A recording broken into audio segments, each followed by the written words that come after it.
Burstall Pass Peak, a 2,500 metre mountain in a remote corner of the Canadian Rockies. To get there, we'd have to drive for hours on unmaintained roads and across some of the Canadian Rockies' most spectacular regions.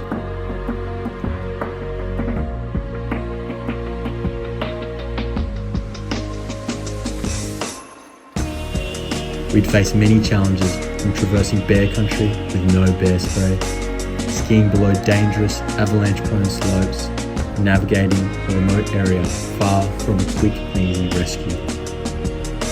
To add to these challenges, this was my dad's first ski tour, where he not only had to face a steep learning curve, though my annoying commentary.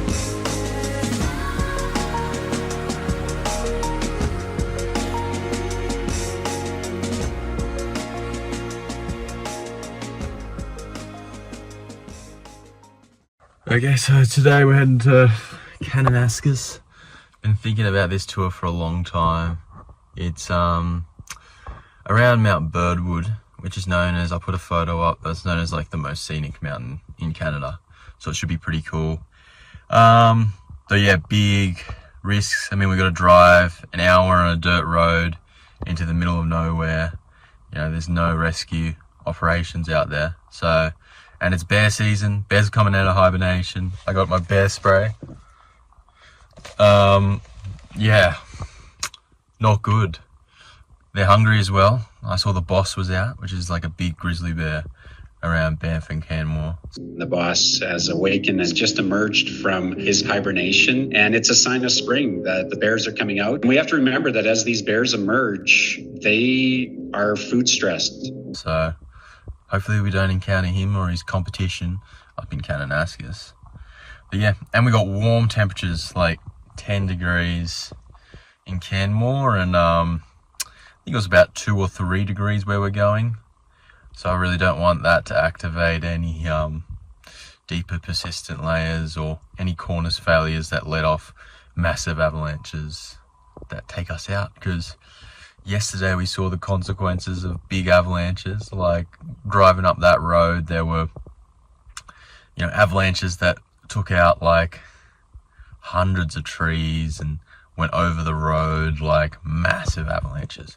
Obviously from the cycle they had before, which was pretty big. I think their biggest of the season, though. Hopefully it goes well.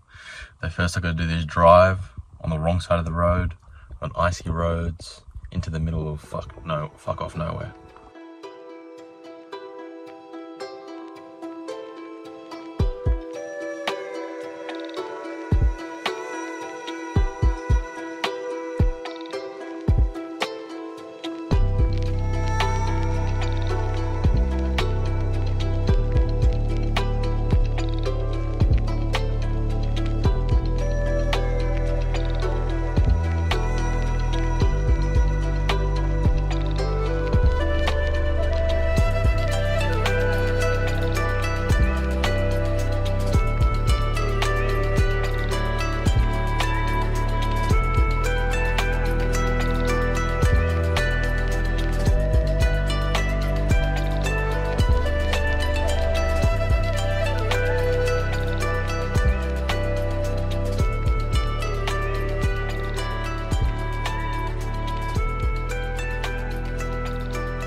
Okay, we're in beautiful K country now.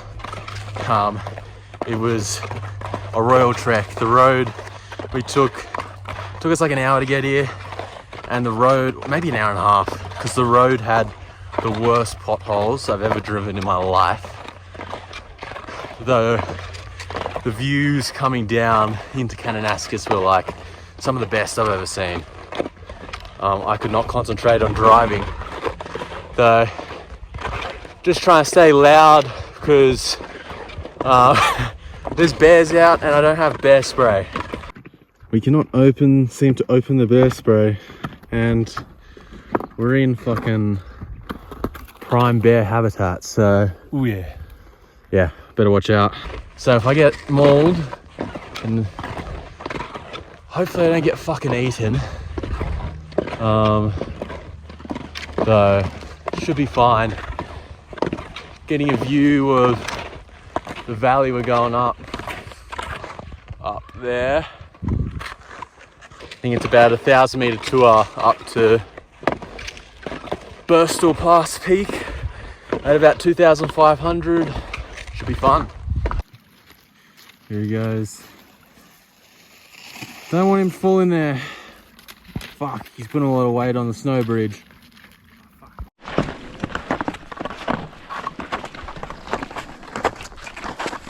These skis don't have much room. Okay. So we just came through this like narrow canyon. There's a snow bridge over the top of a creek, so don't want to fall in. Otherwise, that's the end of our day. Pull down, you don't stay on your toe. Yeah, so the skin track is way too slick. Keep on falling over. This guy nearly fell in a creek. Not good. Ah, fuck.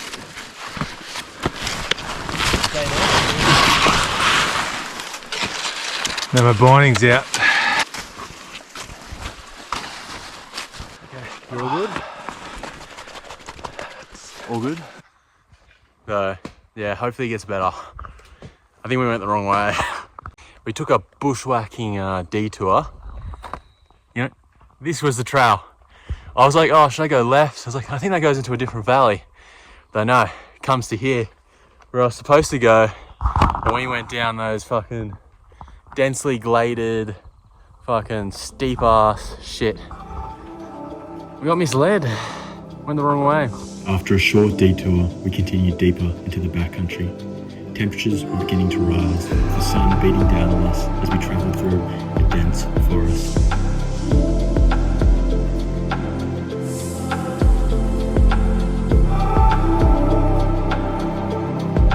Eventually, we traversed onto a frozen lake with some of the most iconic mountains of Kananaskis overshadowing us.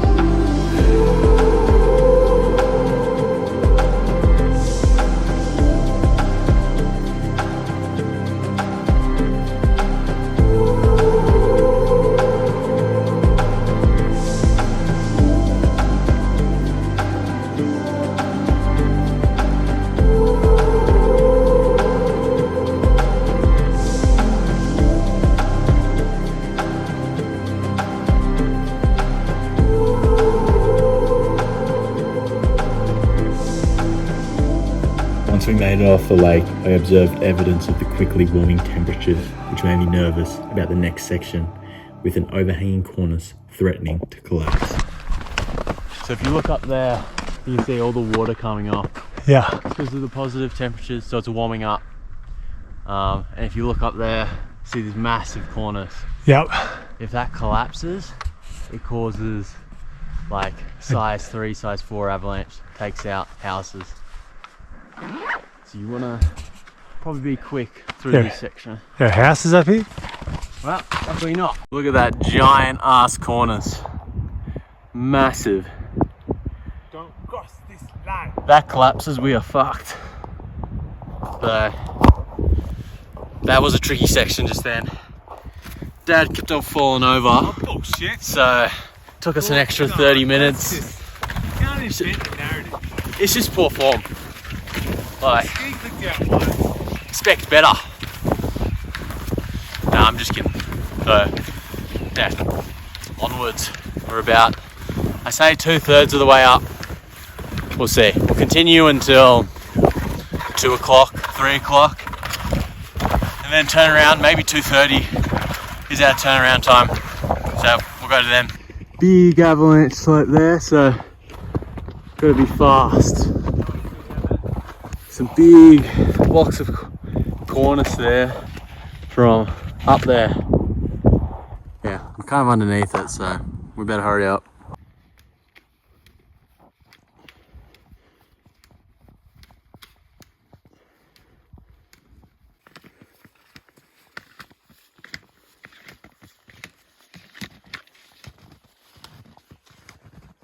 Okay, so we've just been kind of meandering up the pass, getting close to the top. To be honest, we're starting to feel it. It's like 1 or 2 degrees. Pretty long tour, to be honest, a lot longer than I thought. So we've got to continue up because otherwise we won't get back for dinner. So there he is, the big man coming up. Fatigue began to set in as we climbed into the Alpine. At this point, we'd been moving for 5 hours and hadn't seen a single soul. Only a mountain goat standing on the summit, which felt like a hallucination at that point of the tour. We continued up into some spectacular terrain.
Pushed onto the summit. What struck me the most was the vastness of this place. No roads, cars, or the noises of urban life, just the sound of the wind and the snow crunching beneath your feet. It's what I love about Canada. It seems to be one of the few places with a landscape untouched by human influence. Let's fucking go! All the way from down there. Body track. Well done, buddy. We weren't looking forward to our descent. The snow was heavy and wet, making for difficult skiing conditions. Plus, the descent had many flat sections that we'd have to push through. How are we going to get down?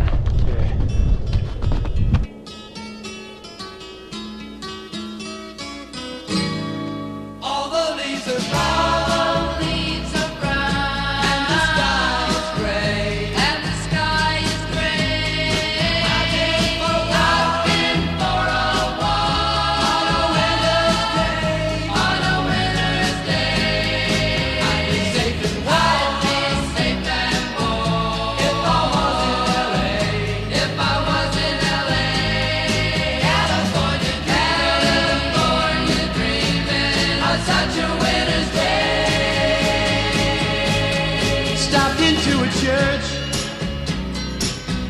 Passed along the way.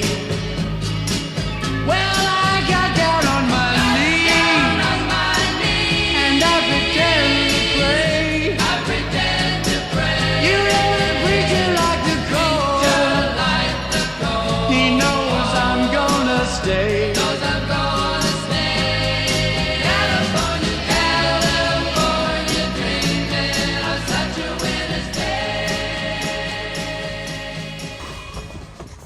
Oh yeah, I'm in the pain cave now of it all.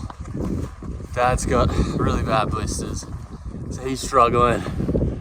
I'm just tired, and now we're walking through bear country without bear spray. You know, and it's approaching Arvo, which is when they're the most active. So yeah, that is what it is, as they say. So you know, it's pretty sick out here. Like, just look at that. Like, just epic views.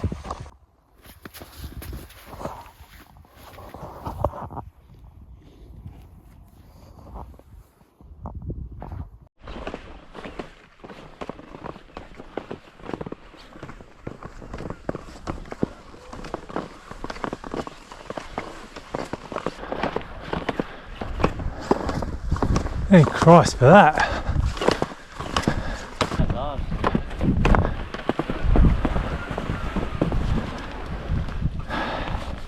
Okay, that's a wrap. 8-hour day. Fucking, I don't know, like 700 meters vert, 16k or something. Body track. Forgot to bring water, so super thirsty. I'm gonna drive an hour and a half back to Canmore on bumpy ass roads, so pretty shit. We decided to go in the opposite direction to which we came, on a longer, sealed road to avoid the risk of a flat tire at sunset in the middle of nowhere. It proved to be a great choice as we sat back and enjoyed passing through some of the most scenic areas of the Canadian Rockies. Okay, just finished our ski tour on the side of the road, just parked, and you just get a view of this, like, fuck me. Like, we've just been driving in the middle of fucking nowhere for the last hour. Crazy. But now to go.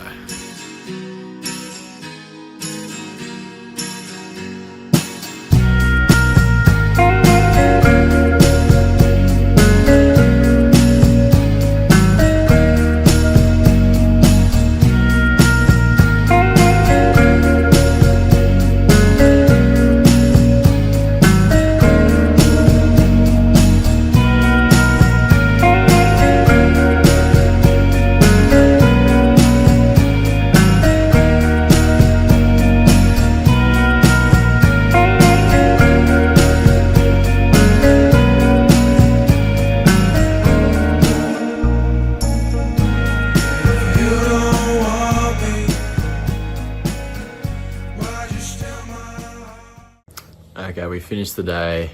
I ended up being like a 2-hour drive back to Banff where we had dinner. It was risky. We were driving like 110 and I was about to fall asleep. Closed my eyes for a second and then had the biggest adrenaline rush of my life. Though we survived. And had a good meal at freaking Banff, and then back here we got to wake up at 5 a.m. tomorrow to do the Wapta. We're going from Bow Lake to the Balfour Hut, which is like 16k, 1,000 meters vert. So we'll see how it goes. To be honest, I'm just pretty cooked after today. It's like 16k, 800 meters vert, and yeah, my hammy's playing up. Yeah, it was pretty unreal today. So I'm looking forward to tomorrow and the Wapta. Been looking forward to this for a while. Did a Wapta trip before, the avalanche hazard was like level 4, level 5, so that got cancelled. So retrying, so hopefully we get it this time.